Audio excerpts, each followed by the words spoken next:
Hello, everyone. David here. Welcome back to the DGR podcast. This is episode number 72. I hope you're all doing well. I'm going to do a bit of a solo pod for you today. So I'm going to answer a few questions. One is discussing the idea or maybe principle around position dictating function. One is a question on helping my colleagues, my physio colleagues, look at and see movement better. And then one is a question on developing thoughts on developing general versus specific strength in the gym or in the weight room. So those are the three questions that I'm going to try and tackle. And I think it'll be a fun episode. Since we spoke last, or since I did a solo last, we were actually in Munich for a workshop, for a lower limb workshop, which was great. So thanks to Jonathan and all the guys there for hosting us. We had a great time. I had a few notes in my phone before I started the podcast. I actually just opened my phone. I was like, I meant to say, because it's actually a few weeks ago since we were there. And I saw a few of the notes that I had from the workshop, which was Germans, and then like a few little bullet points, and one is tall and bouncy. So there was lots of tall, bouncy males and females, very bouncy, very good at the plyo. So probably the best group for the plyos that I've seen so far, I think. Another bullet point was they came as groups and teams. So there was different groups of people that came together as part of like their gym. So 4 or 5 of them came together from one area, 4 or 5 came together from another area, 4 or 5 from another area. So that was really cool to see that kind of.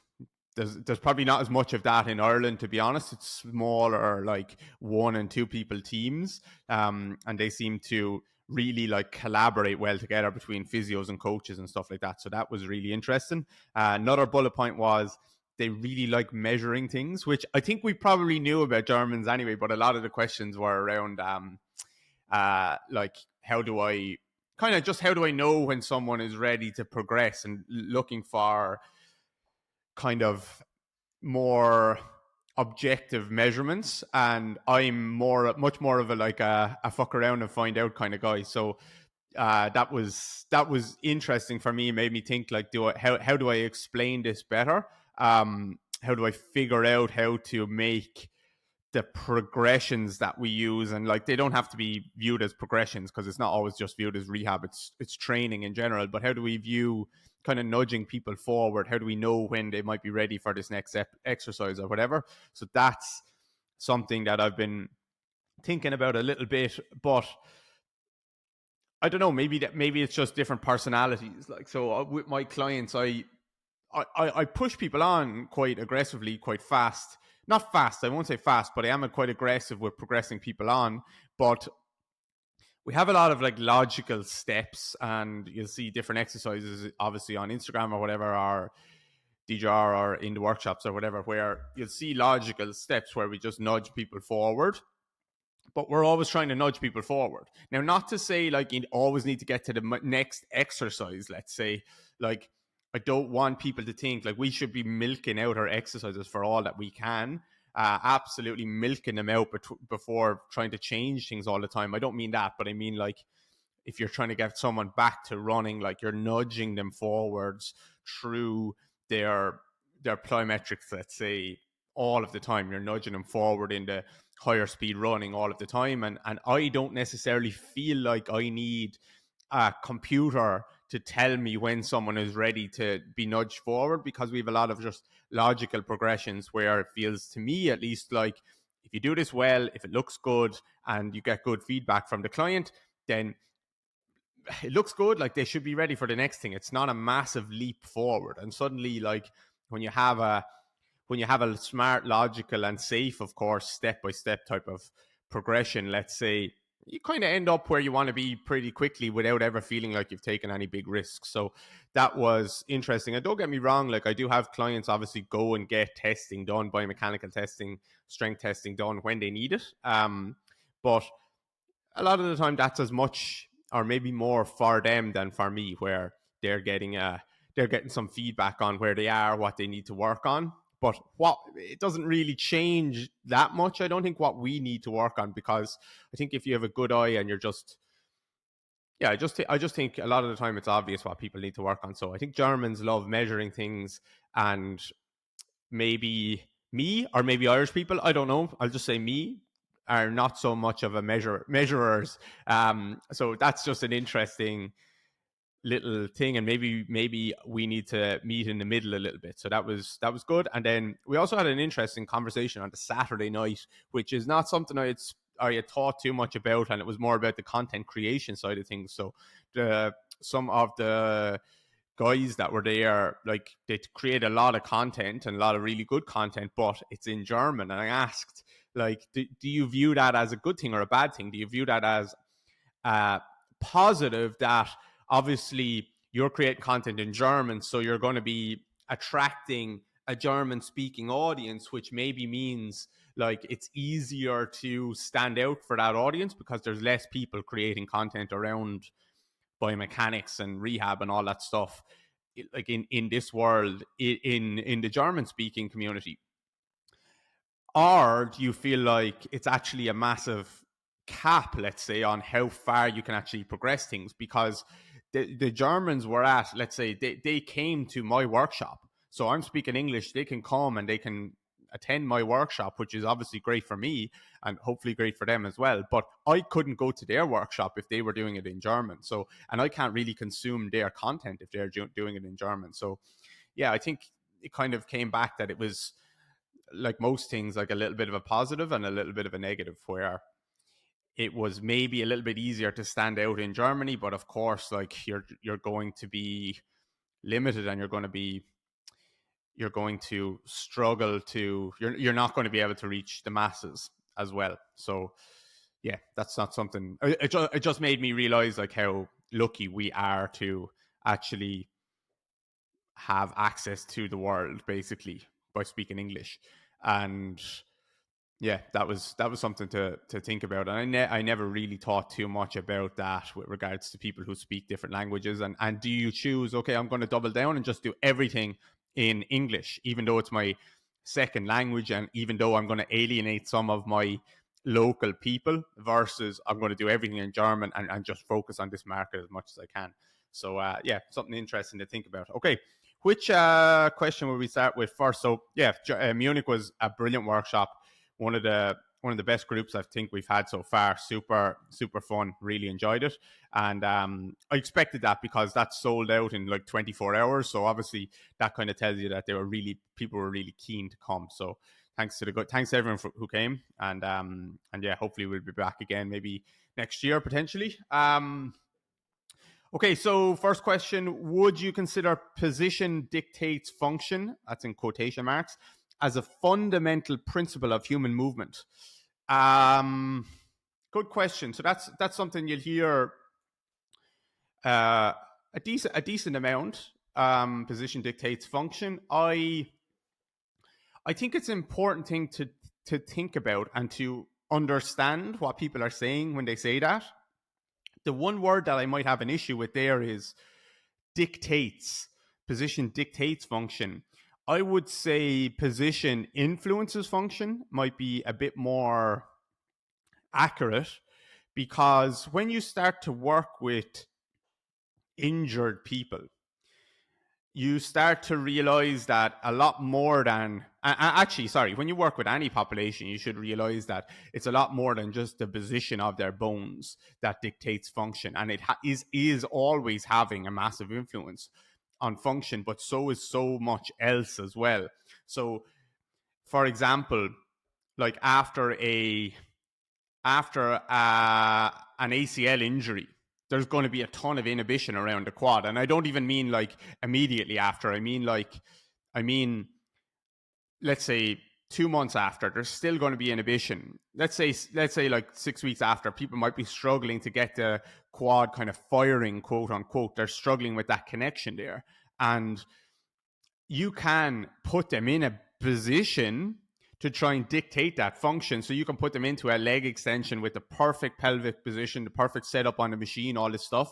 And if you just believe that position dictates function, then you might struggle, because they might still have poor connection with that area, and that could just result in like them doing leg extensions and actually having knee pain. Whereas you could use your words, you can use tempo, you can use a lot of different things to try and influence function as well, let's say. So it's the same like with probably a better example is a manual muscle test on the table. So you can put someone into, you can obviously bias a position, and you can trick someone into believing they're strong and weak by based on like where you position their elbow or their wrist or their shoulder. So it's really important to understand the position that we put someone in, and the length tension relationships that are then available to them based on that position is going to have a massive influence on their function. But also a way of changing a manual muscle test could be something as simple as turning up the music. So I turn up the music really loud, I get them pumped, I put on a song that they love, and suddenly they quote unquote function better.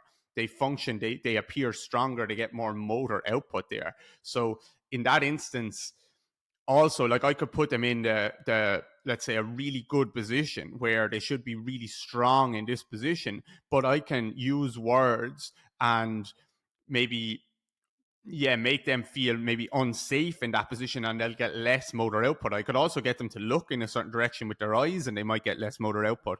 So there's so many different things that influence function, as much as, or I won't say as much as, just like, yeah, maybe as much as just a position that you're putting someone in. So your words and your cues, someone's injury history. So you can keep putting someone into a position where you think, okay, the hamstrings, the quads, the obliques should be functioning in a certain way in this position, but they're just not. And maybe it's because of a prior injury, or that tissue actually isn't responding the way you want it to, that the brain's connection with that area, a million things there, I would say. So I think it's a really important thing to understand. Position influences function and has a massive influence on function, but I'm not sure it dictates function, because so many other things are also having an influence on that as well. And if you only think that that's what's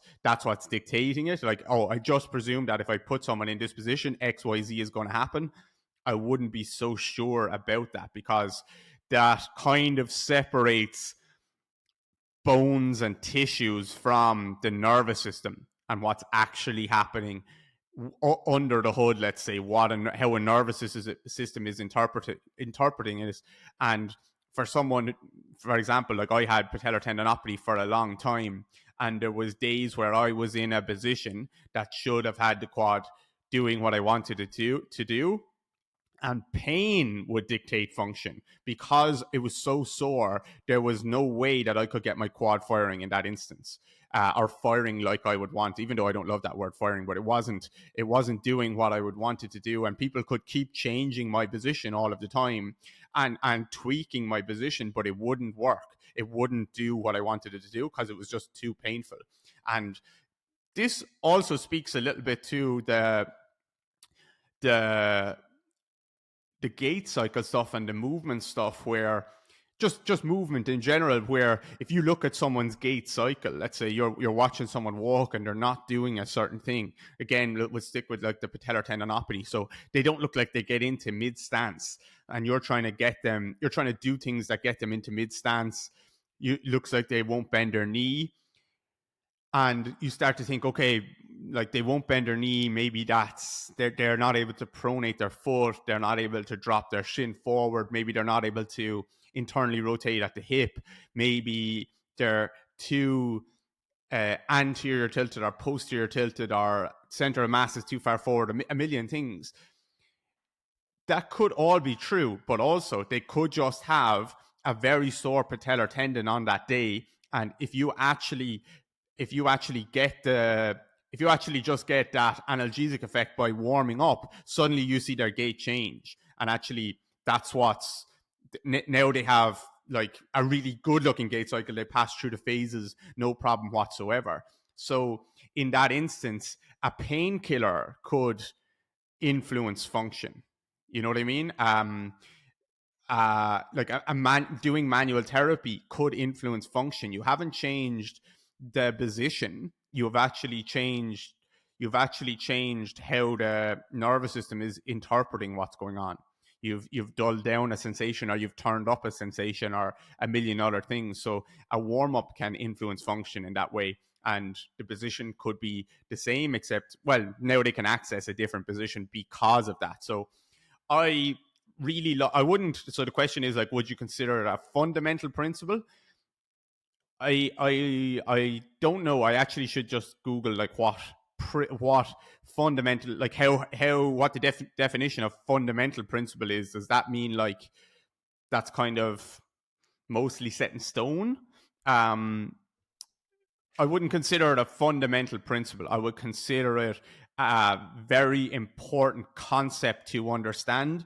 But when you look at movement and you try and understand the complexity, then if you consider that a fundamental principle, that means that it does that mean, I'm asking a question, that that is how you view movement, and then that is how you will always treat by trying to alter. If someone is struggling with X, Y, and Z, you're trying to alter the position rather than altering one of a million other stimuluses or inputs that you could to get a different output, let's say. So super important to understand how much position does influence function, but probably just, I would consider changing the word dictates to influences, and then it's like a rock solid concept that everyone should be able to understand and utilize with great success if you really understand what that actually means. But if you start to think it dictates function, then maybe that leads you down a path of like always going after trying to, you're not getting the results you want from a certain muscle, so you're always trying to alter position of the pelvis or the exoskeleton or the foot, and that might not be the issue whatsoever. So this is where I think working in the kind of rehab space, or working with people in pain, or working with people struggling with their movement, is really cool, because you get to you kind of have to leave your bias at the door, because when someone is in pain, when someone is struggling, when someone is coming back from an injury, you kind of have to search for things to find what works for them. And I don't think, I know a lot of people are, but I don't think you can be too married to any one principle, let's say. Well, maybe you can, but you can't be. Yeah, I don't know how much you'd be thinking like this is a fundamental principle. So yeah, okay, that's that one. Next one, how to, excuse me, I'm just have a sip of my coffee here. Very good, cortado, full fat milk. Oat milk is gone. How to make my physio colleagues start to look at and see movement better. All they want to do is put people on the plinth. I get this question pretty regularly, and I think there's a really good saying, which is, because we can talk about a lot of things. We can talk about like cleaning up their assessment. We can talk about giving them simple assessments. We can talk about time management in clinic, which I actually spoke about, I think, in the last solo podcast. So actually having the time to work on movement. We can talk about the type of clientele that they're going to be seeing, because some people just want to be put on the plinth. So you can talk about a million things there. So it will be a very wide ranging answer. But I think there's a really great saying which kind of cuts through a lot of the crap here. And yeah, like at least how I'm going to interpret this question in the beginning, which is, the eyes are useless when the mind is blind. So I guess like what that means to me is, you can do all of these things to talk about time management, talk about helping them assess better, talk about looking at movement, coaching movement better. But a lot of the time, it's not that they can't see movement. They probably can't see movement, because the only way you can see it and actually observe it and coach is if you try. So but ultimately, it's not that they can't see movement and coach movement, it's that they don't want to. And that's an issue that you're probably not going to be able to change, and you're going to end up. So this is a regular question, and you're going to end up banging your head on a wall trying to get your colleagues or your peers or whoever to try and change and start to see things a little bit more like you do, or a little bit more like we do. I don't really try to get anyone to change. I think the best way of doing this is set an example. Don't, and this goes for pretty much everything in life. The more you try and tell someone you should be doing something this way, the less it's going to work. So I think a great way is just setting an example. If you're getting amazing results, your clients are raving about how good you are, you're able to charge more, you're getting more referrals, they're writing testimonials for you, you are happier in your job, you're earning more, don't need to work as many hours, you're not as stressed, you're more relaxed with each client because you actually have more skills available to you, then ultimately they are going to notice that, and they're going to want to, at least the smart ones are going to want to start to change. And now change can be slow because people are tribal, and of course people are motivated by money. So like if you're the only one, I imagine, like when you say physio colleagues, you're working in a clinic, let's say with a group of others. So if you're the only one doing a certain thing in a certain way and all the others are doing it in a different way, then yeah, you're kind of the outsider. Maybe you're the one that's being laughed at a little bit behind your back. In the beginning, I had a conversation with someone that was at our London workshop, actually, kind of that he felt that his other colleagues were kind of not on board with what he was doing, and what a lot of they were doing is traditional crap, which is just a ton of manual therapy, like glute clams, that kind of stuff, and he was actually getting people moving, and he felt like the outsider, which is crazy to think that he felt like the outsider because he was actually focusing on movement and making people stronger. But ultimately, like, people are tribal, so if you're the outsider, you're gonna be the outsider. And money is another thing. So money is a massive motivator. So the more you get good results, the more your books are full, the more you can charge. That forces people to take notice, and then really only when they're convinced, okay, this is going to improve my career and my life personally, that's when they're going to start to change it. Because yeah, they're massively invested in what they learned. Imagine going to university or college for 4 years, working for another 4 years or 10 years or 15 years, and then someone is almost doing the opposite of what you were taught to do. You're not going to want to change that quickly. You're going to think, okay, I just spent the last 15 years like doing things that weren't particularly helpful. So yeah, it depends. Maybe they just haven't been exposed to like actually working with movement, which again sounds funny, but it's true. People just haven't been exposed to actually assessing movement and trying to coach movement. They've been trying, and that's fine. I just consider myself lucky that I found a lot of smart people along the way, and it could have worked out completely differently. And I could be sitting in clinic, or I could be sitting coaching, doing the same things that I kind of say are crap all of the time. I could be giving people just glute clams, lying on the floor, band pull aparts, this kind of like isolated work, which just doesn't actually work, and to be honest, makes people feel worse. So perhaps they're someone who hasn't been exposed to it, or perhaps they're just not interested. And if they're not interested, then you can't change that. If they are interested and they haven't been exposed to it, then yeah, you can probably change that. But when you do pair someone that is devoid of curiosity, and is also, so when you couple someone that's devoid of curiosity and filled with a huge false sense of confidence in what they do, then that's an immovable object. You're going to be pushing into that person, and they're going to push back against you. So if they're not curious about movement and trying to improve how they observe and coach and choose movements, so they're not curious about that, and then they're also filled with a false sense of confidence in what they're actually doing at the moment, already doing. So they're absolutely sure that this is the right way. The way I'm doing it now, this is the right way. There is no other way. That's someone that you're not going to change their mind by trying to speak to them. The only way is eventually they come to their own conclusion, which is this person gets way better results with me than me. and ultimately their rewards are way better as well. So that's what I would say. The eyes are useless when the mind is blind. So don't try and train their eyes if they're someone that's not interested. Just lead by example, basically. Okay, last question then. Thoughts on developing general versus specific strength in the weight room? I'm pretty sure I did a podcast episode on something like this before around specificity. It's a it's a tricky one. I think we should be pretty general in the weight room. We just call it gym in Ireland, but in America, I think you call it the weight room. So you'll see a good example or a good client to look at is Kate, one of my clients, the red haired girl, the race walker. So her sport is race walking.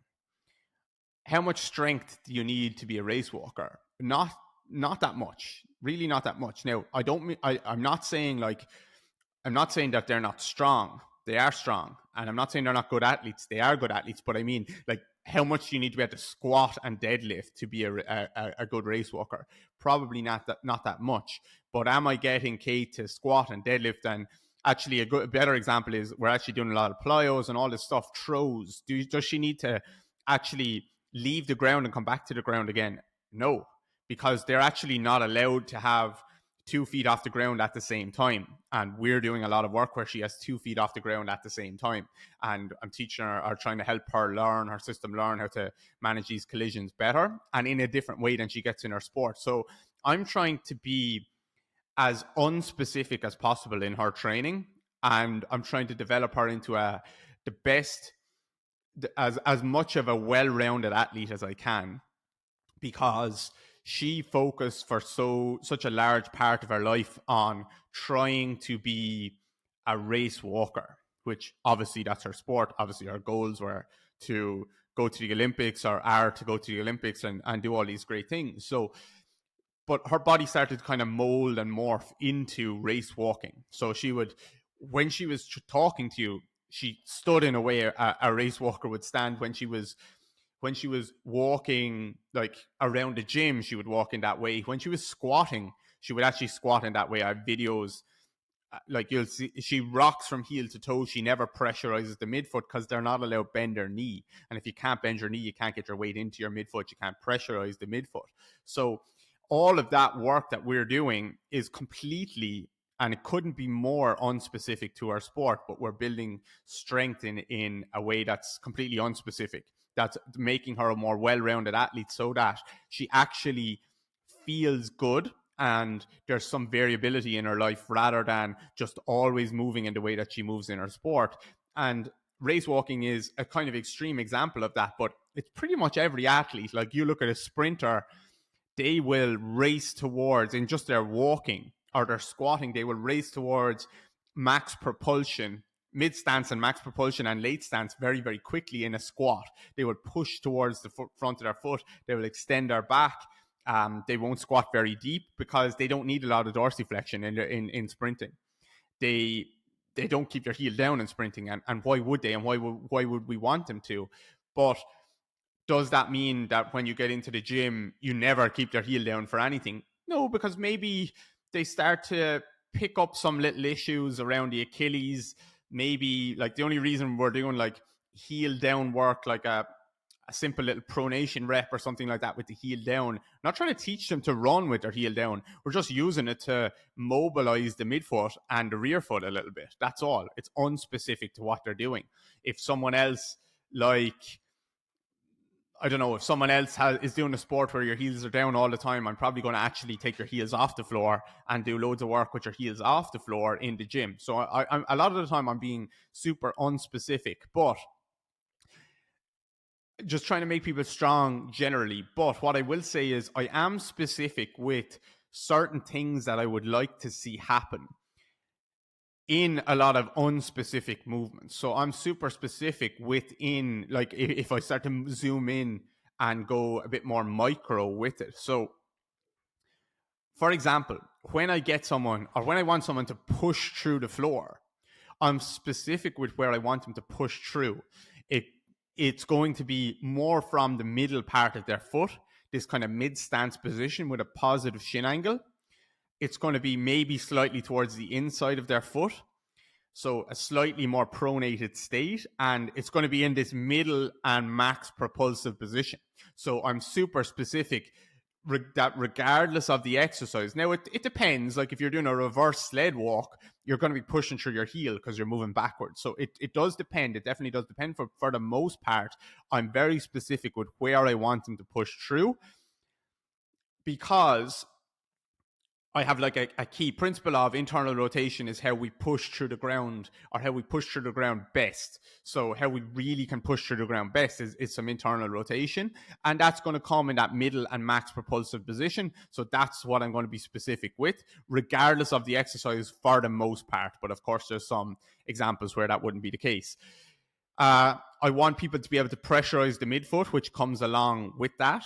I want them to be able to delay knee extension. So when they're coming up out of a squat or a hinge in particular, I don't want the knee to extend first. I want them to get a lot of hip extension first, and then they're either delaying knee extension or they're not getting knee extension at all. So one of those two things, depending on the exercise. I want them to get a really active hip extension, and that hip extension comes kind of before back extension and before knee extension. So I'm super specific with that, and I will coach that in almost every single gym exercise. Again, it depends. There'll be some exercises where I don't mind if the knee straightens first.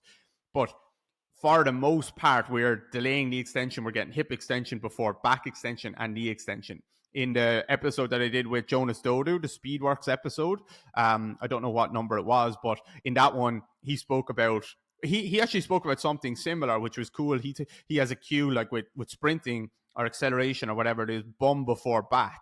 So you're looking for hip extension before back extension, and he will cue that like that's the same thing he's looking for in the gym. And that makes complete sense to me. We want an active hip extension because a lot of exercises in the gym, we're trying to load our hips. And if you just extend your back or extend your knee as the main driver, then you're getting a passive hip extension. You're not actually using your hip muscles. So I'm specific on those things that I want. And the interesting thing is that they all kind of come together. When you pressurize the midfoot, when you get someone into a middle and max propulsive position and pressurize the midfoot and push with internal rotation, then that's going to delay knee extension, and that's going to give you time and allow you to actually get your hip to extend before your knee and your back.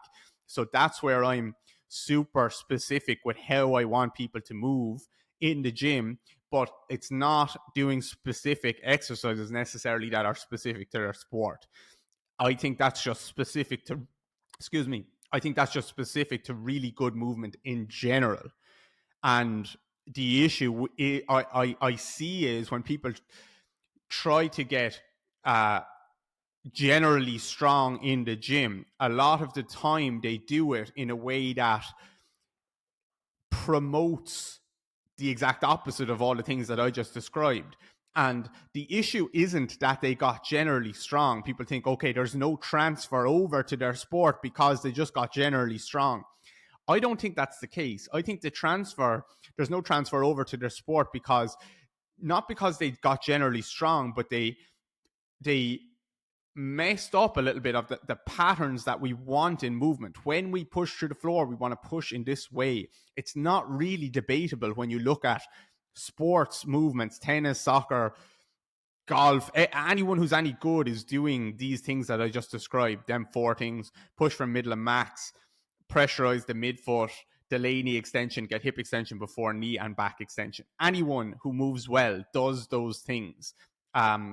And if you look at how they move in the gym, until they're coached otherwise, they kind of try to do those things as well, unless, except where like they're put into exercises where it just doesn't suit their body type and they're forced to find another pattern. So I think people that the transfer, the lack of transfer that comes with getting generally strong is because they don't train it in this way, which ultimately they're not actually using their hips, they're using their back and their knee a lot. So, and that's, I want to make sure I kind of cover not all of my bases. I don't always have to cover all my bases, but like there's always it depends and stuff. I'm not saying don't train back extension or knee extension in the gym. You can train them isolated and blah blah blah blah blah. I think that's fine. But when you're standing up, when you're on a single leg, when you're in a split stance, when you're on a double leg, and you're doing exercises designed to load the hips, you need to get hip extension before knee extension. You need to delay knee extension. You need to push from middle and max. And I think that's where you need to be super specific. And the lack of transfer with general strength is because people aren't doing it in that way. And the negative transfer with general strength is because people aren't doing it that way. And then their body starts to move in the new way that they've done it. And yes, I can say that pretty confidently that happens a lot of the time. All you need to do is look at a lot of bodybuilders and powerlifters. That's how they move. They move. Their movement is driven from back extension and knee extension, and they don't use their hips very well. So that's where I would say being super specific is important. But that requires you to be able to actually understand movement, observe it, coach it, and choose the right exercises for the right person. So I would say it's a broad question. It's thoughts on developing general versus specific strength. So I would say like build general strength, go and build general strength, but in the movement patterns themselves, and even if they're not specific movement patterns, just a squat might not be specific to a sprinter, but you want to see these certain things happen. You want to see them using their hips, basically, I think. So yeah, and that's not just sprinter. That's every single person I've ever worked with. Those are the specific things that I will be looking for most of the time. So yeah, I hope that helps. I think that's the end of the episode. Maybe a shorter one today. I don't know how long we actually went for, but I need to get a haircut and a beard trim before our workshop in Dublin this weekend, which I'm looking forward to. It's sold out, and we have a really good group coming. It's going to be nice to not have to go to an airport and fly. So the travel is good. Like the travel is great. Going to Munich, going to Australia, going to where else were we? London. Were we anywhere else? We're in London twice. We're in Australia. We were in Munich, then Dublin, and then we've Canada coming up soon as well. So there's actually a few tickets left for Montreal. The being in the cities is great. Teaching the workshops, I love being able to explore like a day before and a day after is amazing. It's basically like what I wanted to 5 years ago, 10 years ago. I kind of set out a goal of I would love to be able to do that, and now I'm doing it. So that's awesome. But going to airports is a pain in the ass, especially in Ireland where we don't have an airport in our city. I have to drive 2 hours to the airport. So even when you get home, you land back in the airport, we still have to go and get the car, and then we still have to drive 2 hours home. So that is definitely a pain in the ass. So it'll be nice to go just drive up to Dublin and chill out up there. And then the day after the Dublin workshop, me and Chris are going to Portugal for a few days. So we're going to go. He's going to train me in jiu-jitsu for a few days. We're going to hang out. We're going to swim. We're going to eat. We're going to drink coffee. We're going to cycle bikes. We're going to do lots of stuff like that. So that's going to be fun. And maybe we'll have some kind of, I don't know, like mini retreat or something like that in the future. But for now, I'm just looking forward to hanging out with Chris and training, messing around and getting some sun and some sea. And I feel like that little holiday is going to be nice. And maybe we'll even record a podcast while we're over there. So yeah, hope you all had a good week, enjoyed the episode, and yeah, lots of love. I'll talk to you guys next time.